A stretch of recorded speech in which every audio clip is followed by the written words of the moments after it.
Richard Skipper celebrates. Every show is a celebration. Richard Skipper celebrates the best in entertainment. Each show, Richard delivers the artists you love, showcasing what makes them unique. Never gossipy. The antidote to a sometimes hectic world. Now, here's your host, Richard Skipper. Happy Monday, everyone, and welcome to the latest edition of Richard Skipper Celebrates. It's Happy Pun Day.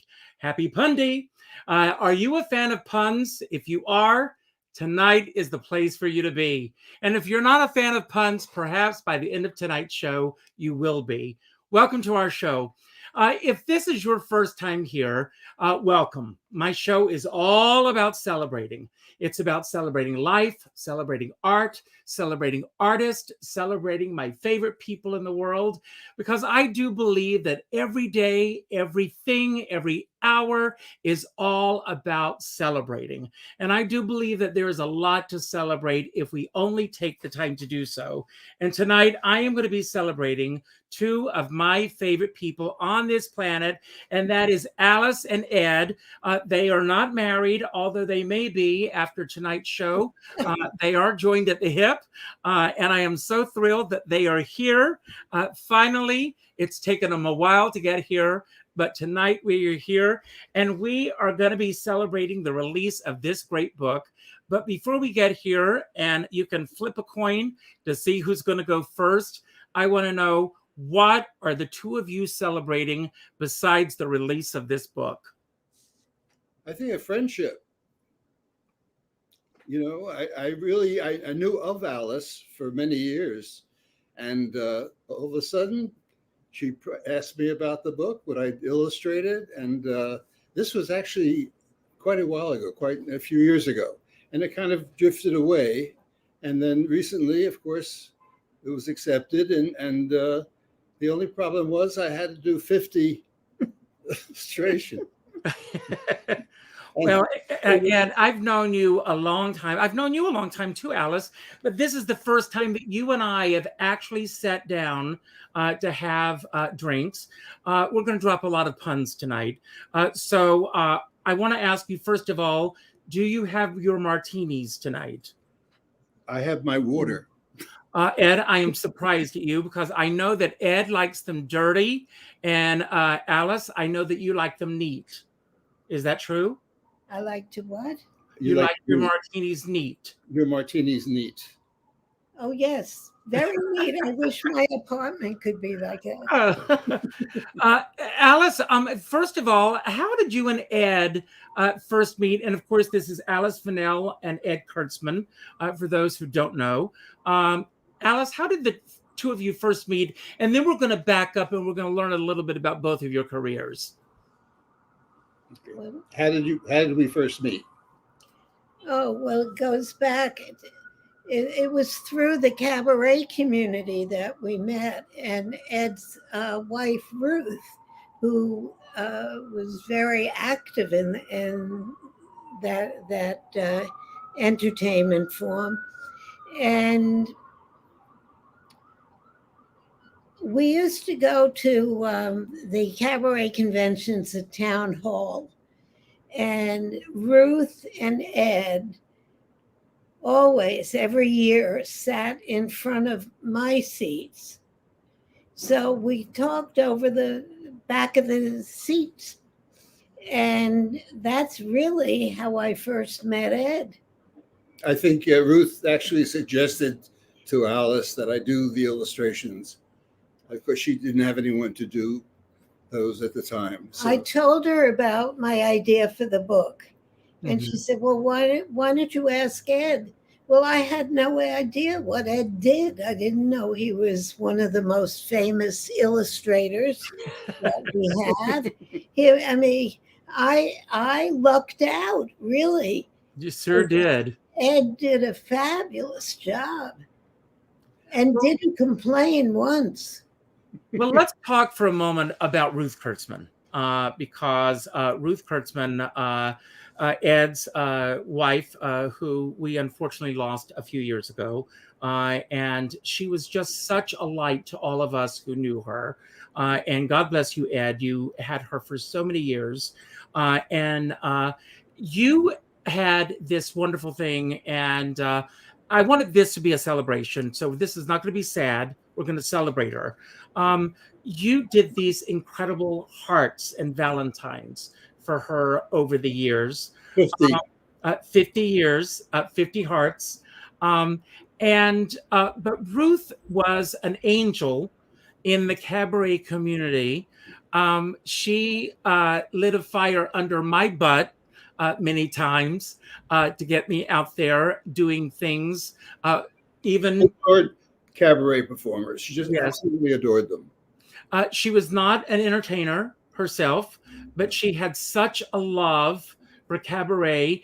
And I think that all began, and correct me if I'm wrong, because of her love initially of Mark Nadler. Am I right? That's right.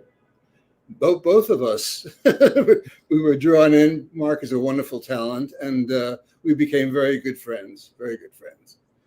And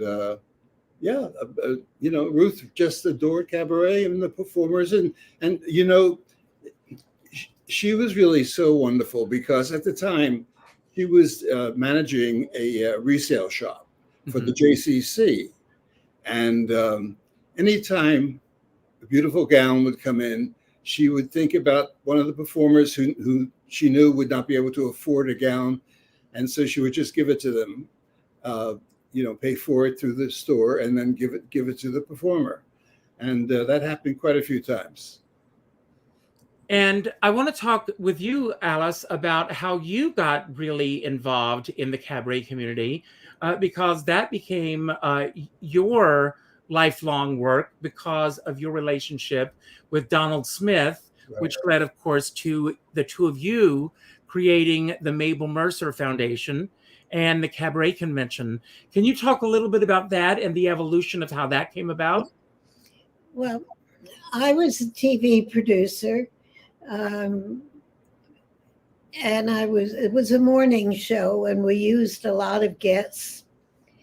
And I was looking through the daily newspaper, and I read an article about a man who likes to give parties.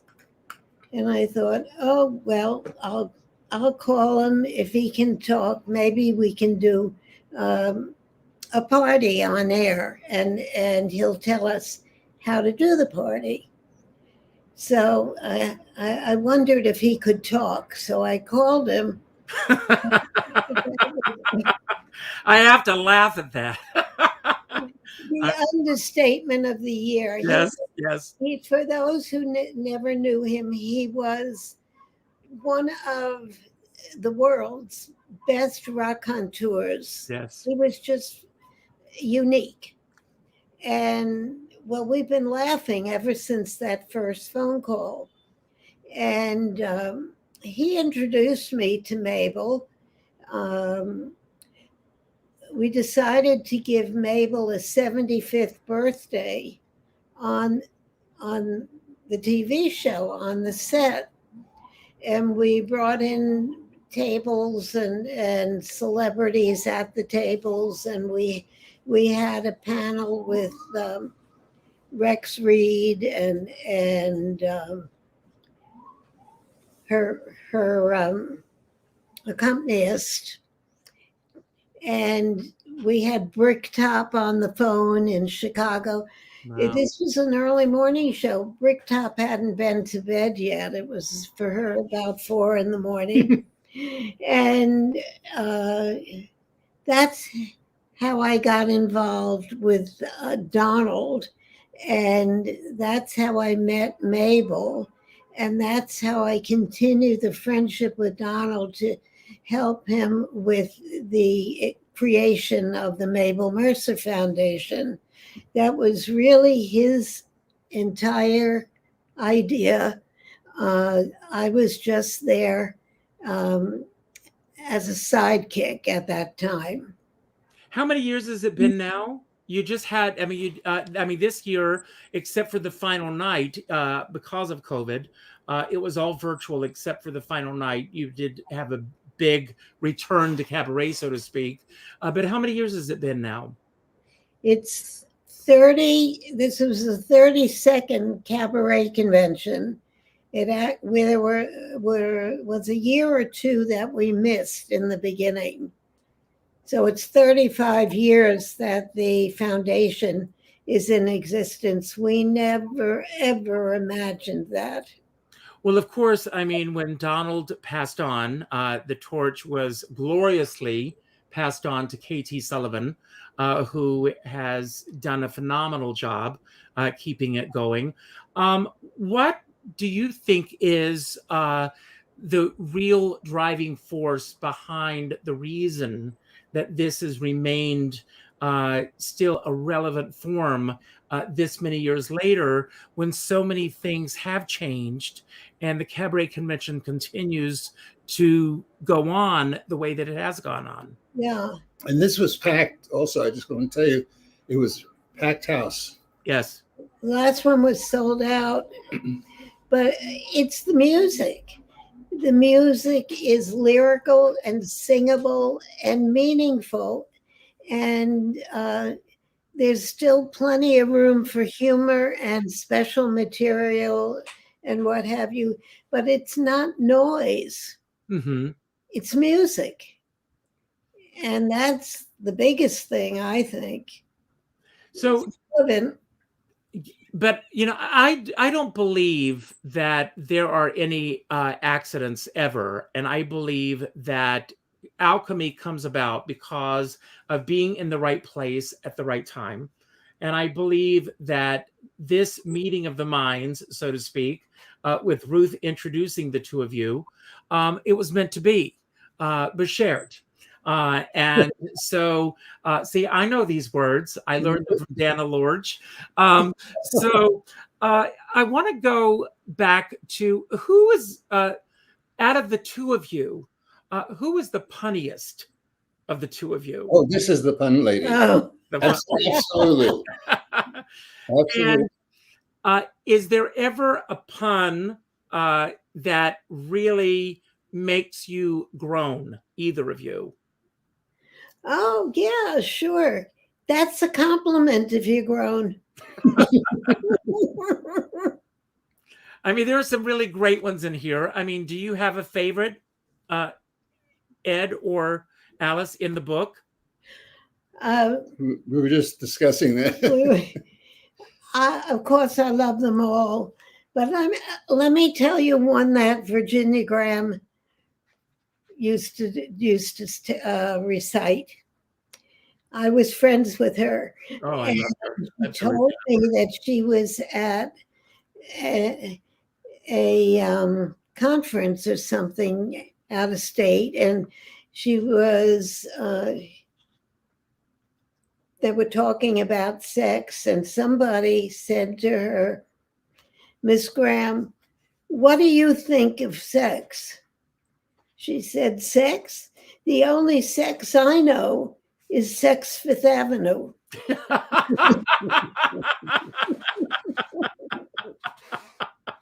And she's right. And what about you, Ed? I just like them. I hadn't really thought about doing this kind of art for quite a while, but I enjoy doing it. And you've seen some of the Valentines that I use the same sort of artwork for many of them. And it's just fun. You know, it drives you a little crazy because every time I think I've got it down, I might go to bed and all of a sudden something else pops in that I think, oh, wait, that's better. So doing the 50 really was not the most fun thing to do, although I enjoy doing it, really. You know. I want to talk about your process. I mean, obviously, this is an idea that's been germinating for quite some time. Alyce, did you have all these ideas on paper without a sense of what the book would look like? Or did you always know that it would look like a book? Collecting puns since I can remember. Mm-hmm. And I just decided to write them myself. And that's really how this happened. I had a stack of them, and I knew right away that there was a book here, but I didn't know how it was going to happen. And she handed me 4 pages of puns, 50 of them. And I looked at them, and I only had a month, really. I had to get it done. There was a deadline. And did you jump right into it, Ed, or did you think about I had to. Yes, I had to. And it really took a lot of effort because every time, as I say, I would think of this thing to do and that to do. But, you know, once I was sort of satisfied, then I could let it go and go on to the next one. But it wasn't just a matter of reading it and, oh, I can do that. You know, it was more of an effort. But and do you give yourself a time limit when you're doing an illustration? How much time?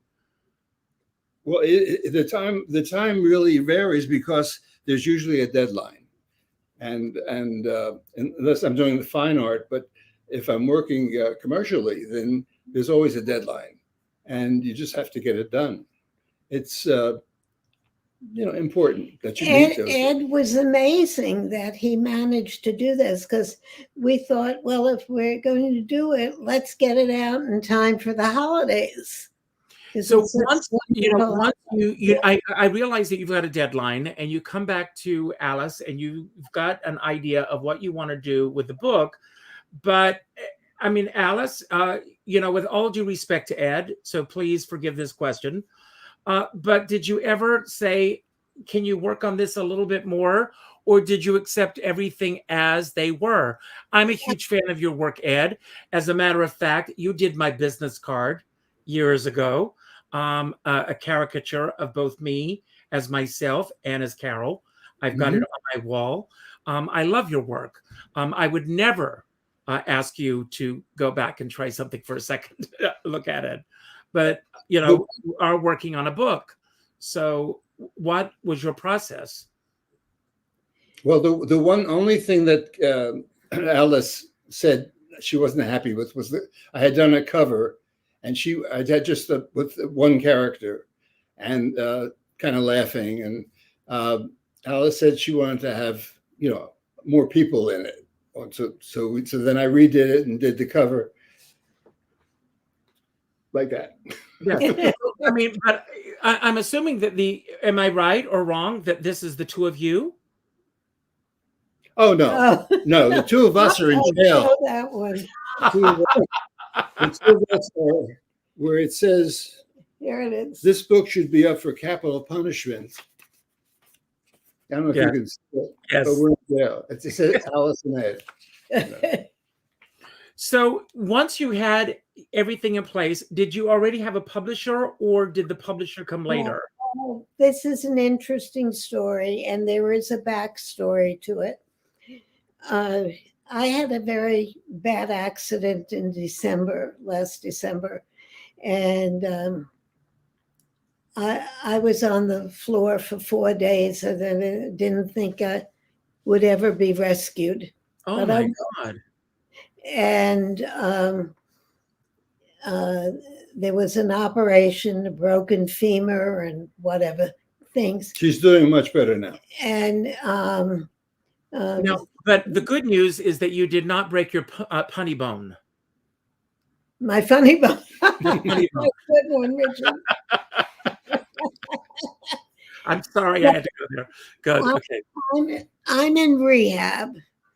I was there for like 100 days. Oh, wow. And 2 friends sent me a goodie box, and in it was a book.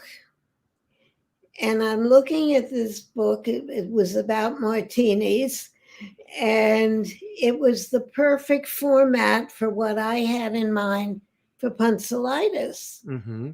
And so I was telling one of the gals who sent the box about my idea for the book. And she said, "Oh, you have to do that. I'm going to make sure that you do it." And she called her friend, who is the publisher, who had written the Martini book. And I talked to the publisher and found out, yes, she wanted to do it. Now, I think God saved me. This is really what I feel. Saved me from that accident so that I would get that box with the Martini book, and it would go on to become Puncilitis, which was on my bucket list. And thinking about it, you go through something like that, you wonder, why am I on this earth? What's my reason for being here? And I realized that my reason, I think, is to make people happy. And I think that's what this book does. And that's really how it happened.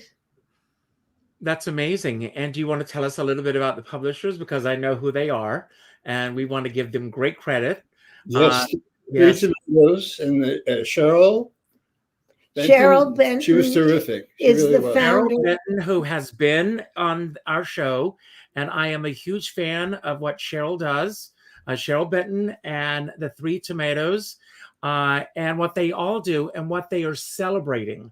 I absolutely think they're wonderful.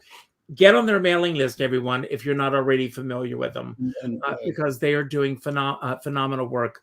Yes, Alyce.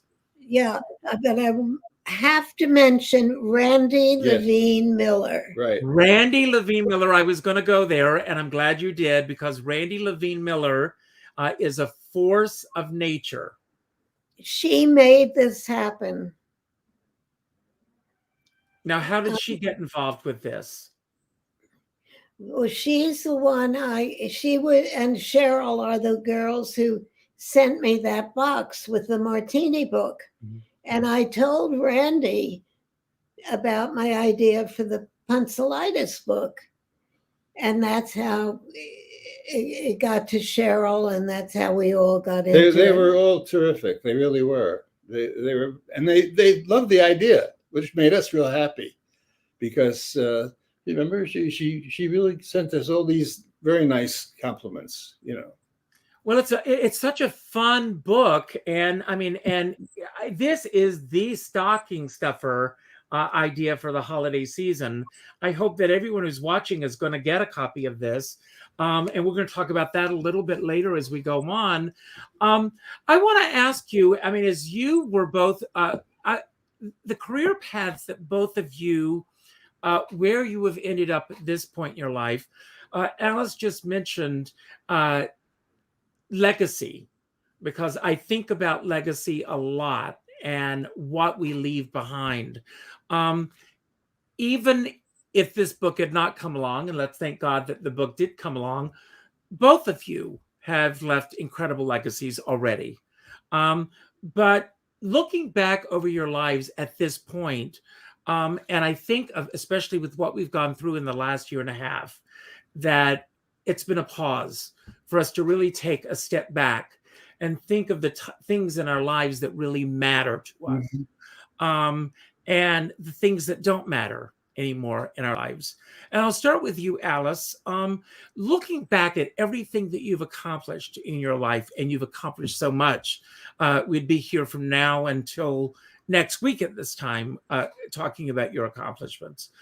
Looking back over everything, could you even have imagined the life that you've created for yourself? No, Richard. People seem to be impressed, but I never was. I just did what I enjoyed. and it's still happening. I mean, look at us. We're in our 80s and we're still producing and There you doing. go. And I mean, I can't get over it. We really have. I can't get over that you're in your 80s. You know what it is? It's the martinis. Yeah. That's the martinis. Preserves. Right. Yes. And what about you, Ed? I mean, you've also, I mean, this incredible work that you've done and that you continue, that you continue to do. I mean, can you imagine that? I mean, the life that you've created for yourself?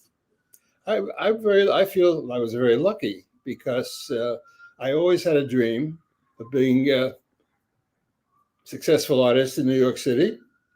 And the way that it came about was also kind of interesting because I had a very dear friend who did come to New York, and I was in art school and graduated, and I had gotten a little job in there's a store in Philadelphia called Lip Brothers.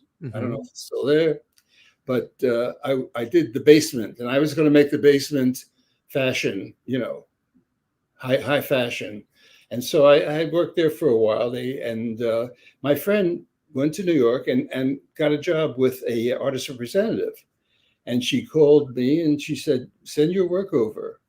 And so I did. And I was asked to come to New York by this agent. And although it didn't work out because I wasn't happy the way she sort of dragged me around New York.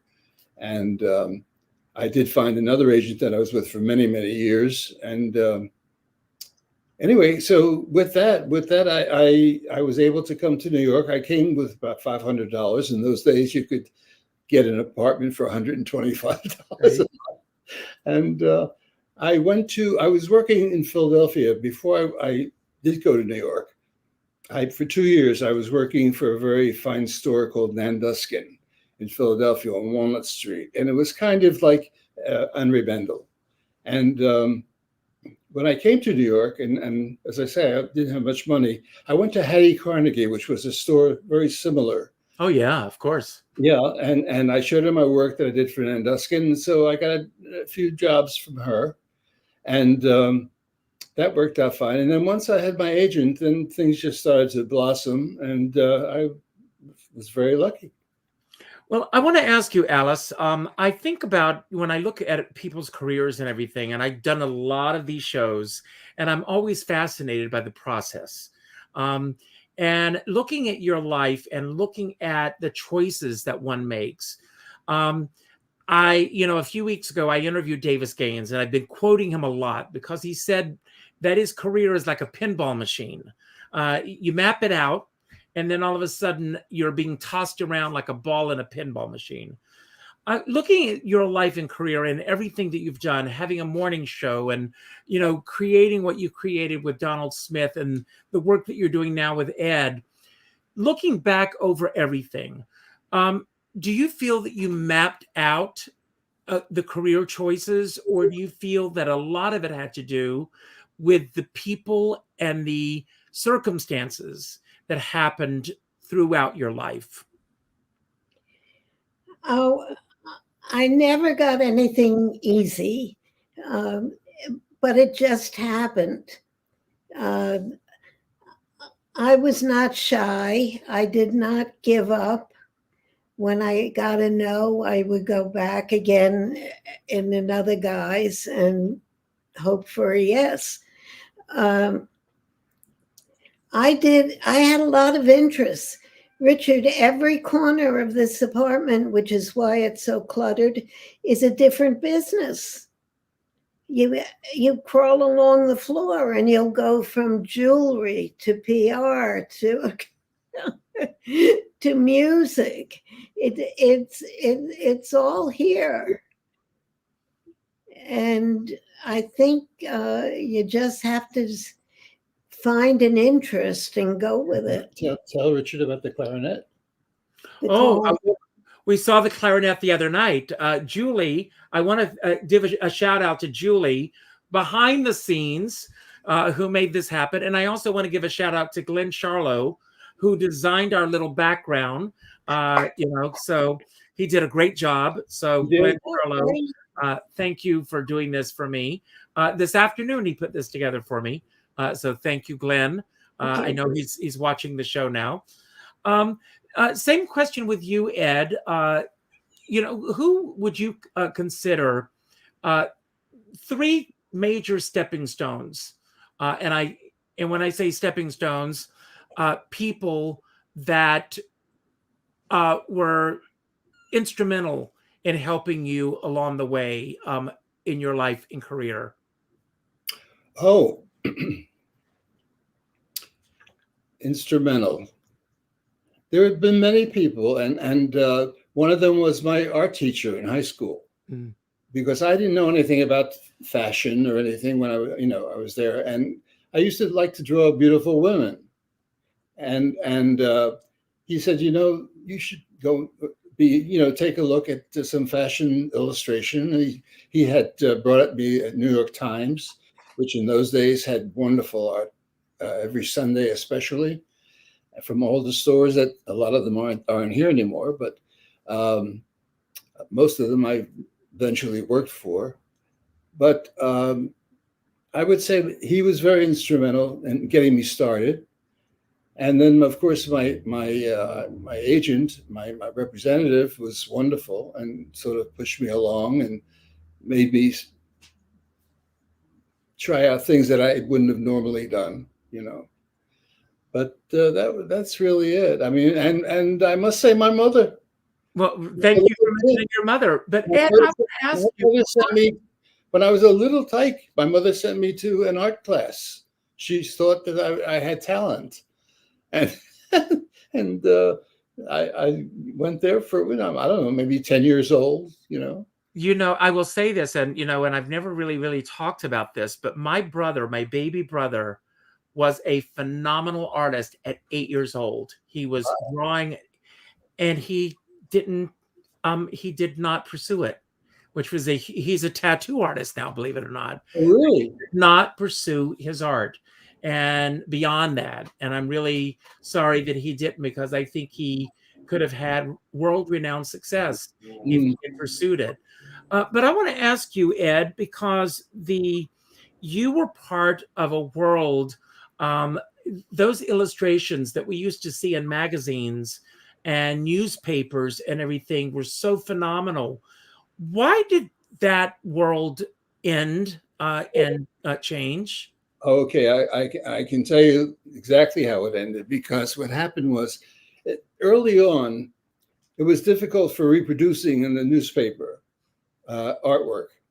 And you used to spray it. After you did the drawing, you would spray it with something called chromolite. It would turn yellow, and that was part of their process of printing. That eventually went bye-bye, and then everything was hunky-dory as far as all the stores. There were so many wonderful stores that aren't around anymore, Baumwood Teller and Tailored Woman. I mean, there are just so many of them. And they all advertised in the Times. So it was a pleasure to open the paper, because you saw such beautiful artwork, Lord and Taylor, for instance. And anyway, that you asked me about what happened. So then eventually reproduction was fixed, and computers came in, and photography came in.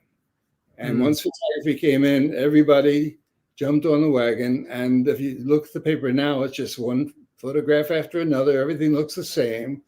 And it's a shame, because there was some wonderful, wonderful artwork being done at that time. Well, I have a friend who's a photographer, and I mean, she said since there are no dark rooms anymore, the whole world has changed. Speaking of changes, Alyce, since you got involved in the cabaret world, a lot's changed in the cabaret world. Let me ask you your opinions of what's changed for the better and things that you are not really embracing in terms of the world of cabaret, if I'm not putting you on the spot, and I hope I'm not. What are some of the things that you really love about the world of cabaret in terms of where we are now, and things that you miss that were there in place when you first came in? besides the obvious, the people that have moved on, that are no longer with us? Well, I really miss hearing that music. Venues have closed.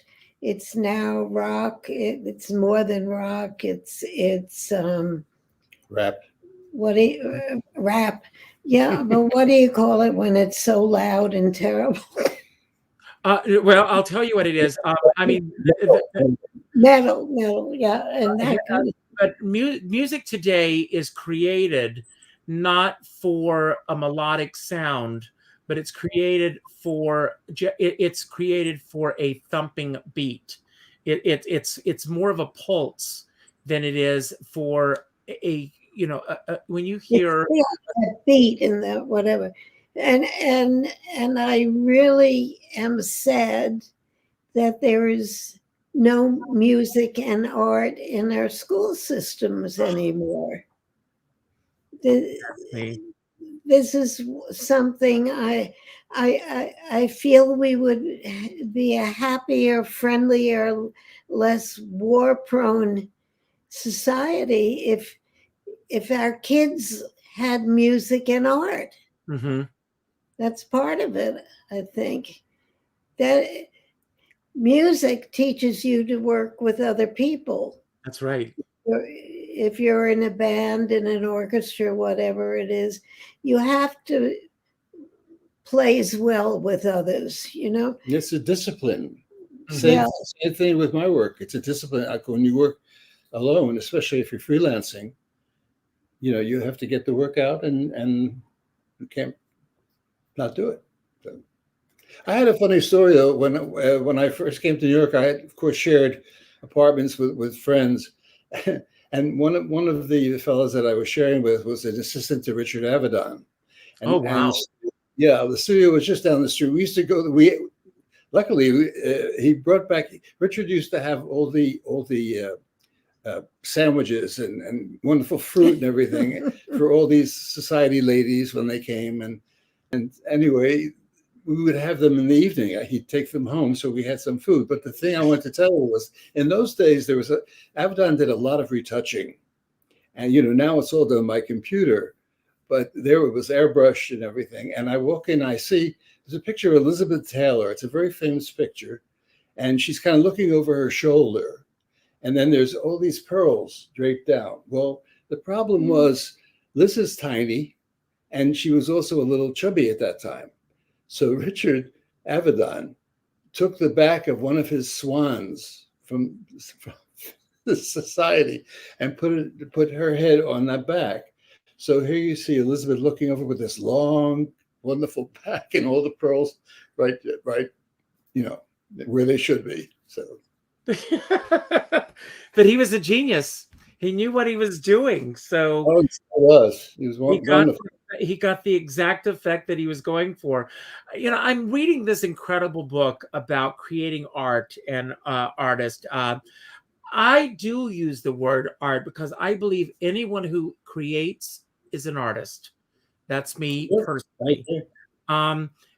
Bette Midler, she says she hates the fact that people throw the word artist around like they're throwing tissues around.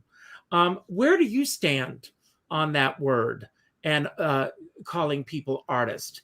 Do you have an opinion on that? How do you feel about that? I don't know. I never thought of it. Anybody, I guess, can be an artist if you excel at what you're doing. I agree with that. Yeah. I mean, but Ed used a word a few moments ago that a lot of people, I think we live in a society right now where everybody wants instant gratification. Everybody wants everything like this. And Ed used the word discipline. And it's a discipline. It's a discipline for the creative process. It's a discipline for showing up. It's a discipline for being there. It's a discipline for meeting a deadline, as you had, Ed. And everybody, even people that we consider great artists, don't always have that. Where do you get your discipline from, Ed? I think my father. My father he was always very proud of me, and always used to just do your best, do the job, and that's what I did. I mean, it was a matter of trying to grow, as an artist, and using the word, I think, properly there, because I am an artist, and You certainly are. Thank you. But yeah, I think, as you say, with discipline is very important, I think, in all the arts and in anything. You have to do your best and then, turn it out on time. Alyce, in my shows, I always like to go back to the 5-year-old self. And because to me, the 5-year-old self is the purest self. That's the self before you start school and peer pressure is put upon you and you become what teachers want you to be or not to be. What were your dreams and aspirations when you were 5 years old? Where did you want to see yourself going on your life's path? Oh, I thought it would be great if I was a roller skater. I love to roller skate, and I didn't have any aspirations as a 5-year-old. I just loved to play. And did you roller skate? I roller skated on the walk to my father's office. I would go back and forth on the sidewalk to his office. And I was thrilled when in junior high school, I was able to go to the roller rink, and I had shoe skates and a very pretty metal box to carry them in that was red and blue. Do you remember those?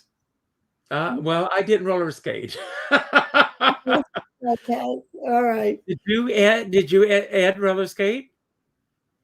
I think I had the one with the key. Yeah. And I think that kept falling off, of course. But yes, I think at that age, I was thinking about the movies a lot. And I sort of, the movies. Love acting and what Saturday afternoons. Right. Right. Yeah.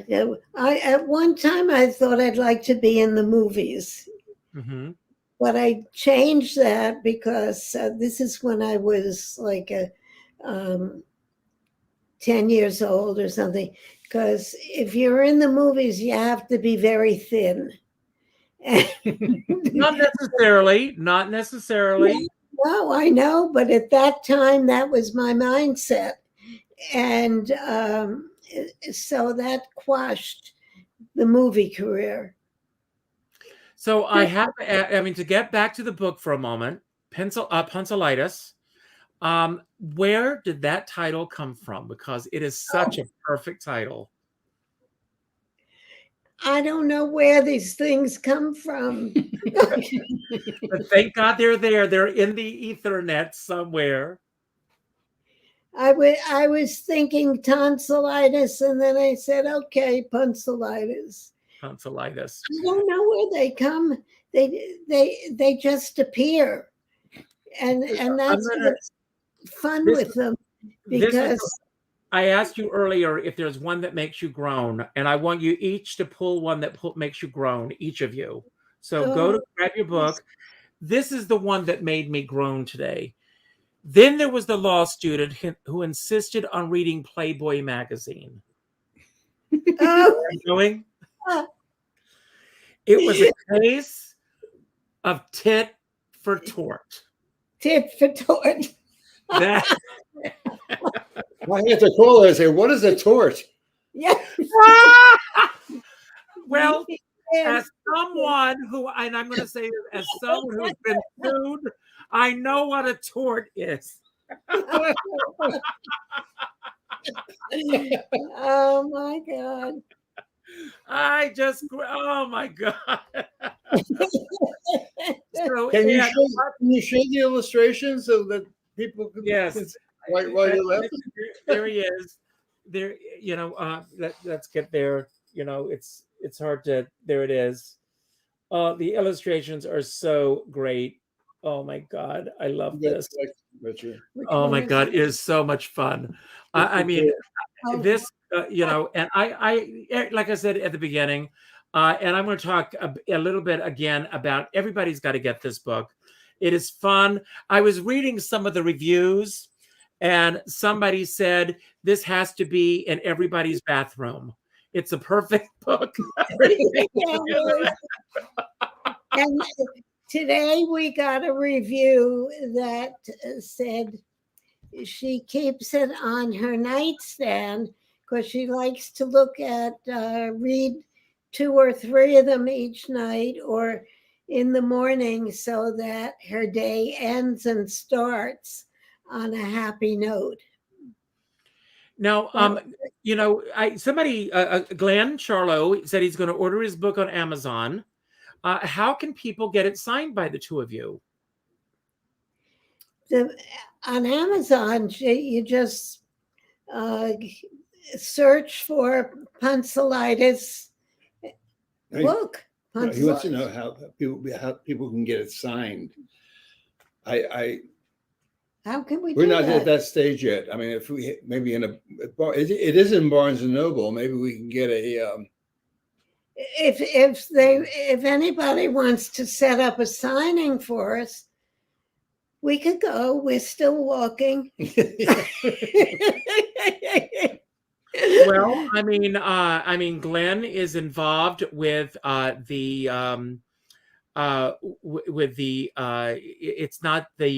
no longer the Sheet Music Society. It's the American Songbook Society now. Maybe they can have you can drop some books off there, and maybe we can just have you sign a few, drop them off there, and people can buy them there. Is that possible, Lynn? Yeah. Sure, be happy to. Or is it possible? Do you guys, do either of you have a website? No, I had stopped mine when I retired. Well, no. I have a website. Glenn, Glenn said yes.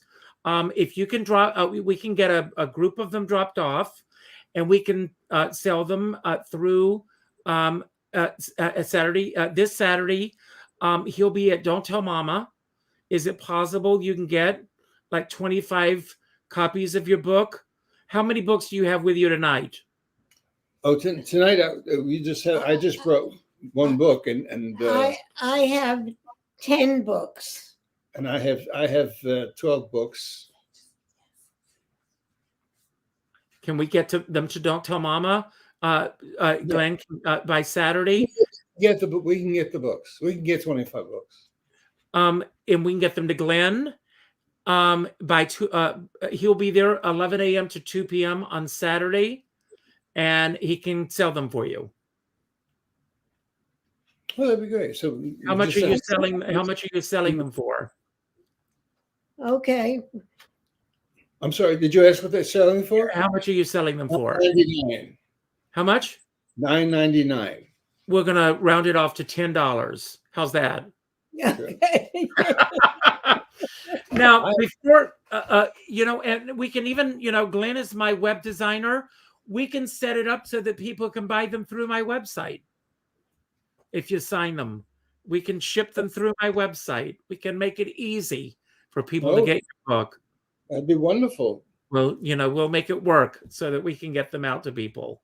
We're very flexible, Richard. This whole project has been flexible. Yes. But we're going to wrap up in just a moment. But, one of the things that I do, I always end my show one of my favorite shows on TV was Inside the Actor's Studio.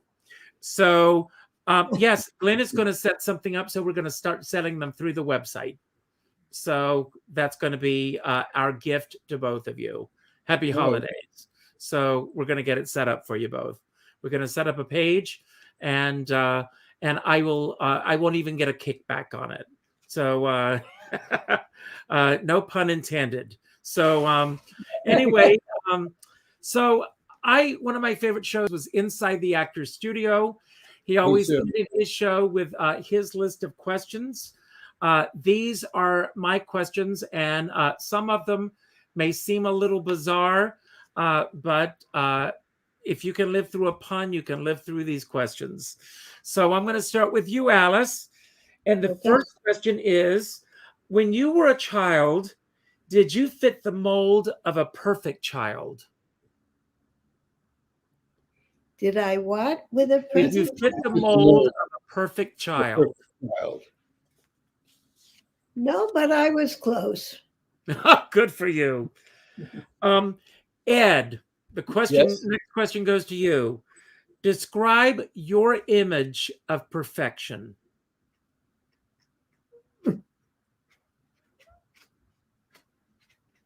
The Grand Canyon. Wow, I agree. That's great. Alyce. Yes. What true crime have you been most tempted to commit? I didn't get it. What true crime have you been most tempted to commit? Do you get it? What crime were you most tempted to commit? Oh my God. I had a friend in school, grade school, who used to take me to the smoke shop and shoplift. Did you ever do it? Never said anything until the police came to my house. Did you actually shoplift? No, she did. I didn't touch anything. She stashed it in her attic. Wow. Okay, Ed, if you could model your life after anyone living or someone who's passed on, who would you most like to model your life after?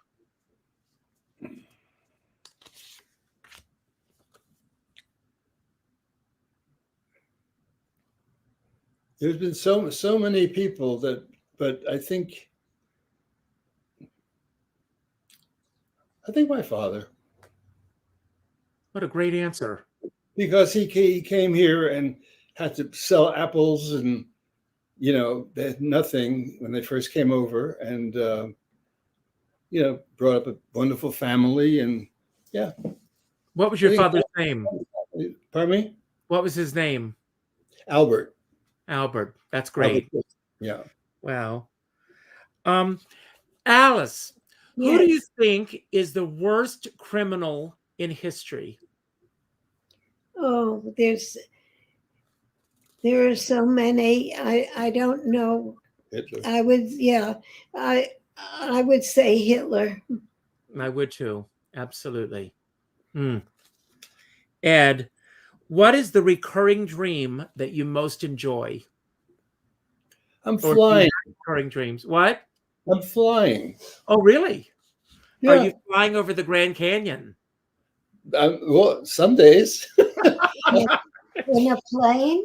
No, I'm just flying, and sometimes I'm what do they call it? Hang gliding. Yes, sometimes Great. but I'm seeing the whole country. It's very nice. We should happen more. Oh, that's great. And Alyce, what is the nicest thing that anyone has ever said to you? Oh, a lot of nice things. The nicest thing, I think it was thank you for helping me. That's nice. That is nice. And I'm going to ask you both this question. And Alyce, I'll start with you. And then Ed, you answer the same question. Okay. These are crime questions tonight. Alyce, what crime from history fascinates you the most? What time in history? What crime? What is all this crime stuff, Richard? I pull these questions randomly. They just pulled up tonight. What crime fascinates me? There isn't one that I really care about. I don't want any crime. I think it's all negative. Mm-hmm. I don't believe in negative.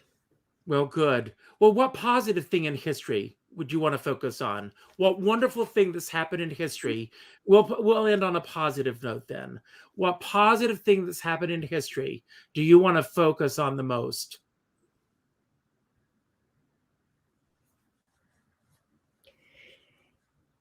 Freedom. Great answer. And you, Ed? Well, I was busy with the first question that you were saying. Okay. You want to go there? Well, yeah, because for me the biggest crime was the Holocaust, and what fascinated me about it was how so many people were so unaware, and voted for Hitler and voted for all these things, and it turned out that 6 million people lost their lives, and I've always been fascinated by how cruel people can be. I totally am with you on that, Ed. Well, I love both of you so much. I can't believe that we're here at the end of the show. I told you it was going to be nice, didn't I? I hope you had a great time tonight. Very nice. I don't want you to go anywhere for a moment. I want to thank everybody that took the time to be here tonight. I know that I can speak for both Alyce and Ed when I say this. Those of us who do what we do appreciate it when you spend the time with us. So thank you. If this is your first time at Richard Skipper Celebrates, my hope is that this will not be your last time here. On my Richard Skipper Celebrates page on YouTube, there's a little button on my banner that says join the celebration. I got rid of the word subscribe because to me, the word subscribe is a faceless word. And the people that spend time with me mean more to me than subscribers. My goal with Richard Skipper Celebrates is to celebrate artists of all walks of life. There have been over 350 people who have sat on this show up to this point, and hopefully there will be 350 more ahead, at least. So please check out the ones that I've celebrated on tonight's show. Please leave a comment here on Facebook. Share this with your friends so that they will learn about puncilitis, and tell your friends about this by leaving a comment, sharing this. That will increase the ranking of this video so that more people will know about this. I always end every show by telling everyone to go out and do something nice for somebody else without expecting anything in return. This is what I want you all to do. I want you to go to your Facebook page, and I want you to go to the 8th name that pops up, and I want you to go to Amazon.com, and I want you to order 2 copies of this book. It's only $10. You'll keep one for yourself, and you're going to send one to the 8th person on your list. And then you're going to call that person, and you're going to tell them that you just ordered this book for them. You're not going to email them. You're not going to text them. You're not going to send them a private inbox message. You're going to call them, and you're going to tell them that you're sending this book to them because they mean something to you. Because as our dear friend David Friedman always says, we're all in this together, but we're not in the same boat. And I always say that if you're going to go out in a boat, make sure you bring a skipper along. Now, I'm going to leave. That's no pun. I'm going to leave the show, and I'm going to leave the stage to Alyce and Ed. You've got the final word. Anything that you want to say about anything that we talked about tonight that you want to build upon, anything that we didn't talk about that you wish we had, or just any message that you want to put out to anyone who's watching right now. Don't worry about how we're going to end this, because as soon as the both of you say good night, I will end the show. I thank you both for being here. I thank you for the gifts that you've given to the world and that you're going to continue to give to the world. Thank you. You both mean so much to me. I'm so proud that you're in my life. And I'm so proud that so many other people are going to get to know a little bit about you through your illustrations, Ed, and through your punastic sense of humor, Alyce. I love you both. Thank you for being here tonight. Oh, it's our pleasure. Thank you. Well, happy Pun Day, people. Yes. And it just goes to show you you're never too old. Just do what you want to do. Right. Yeah. Should you say good night? Good night, all.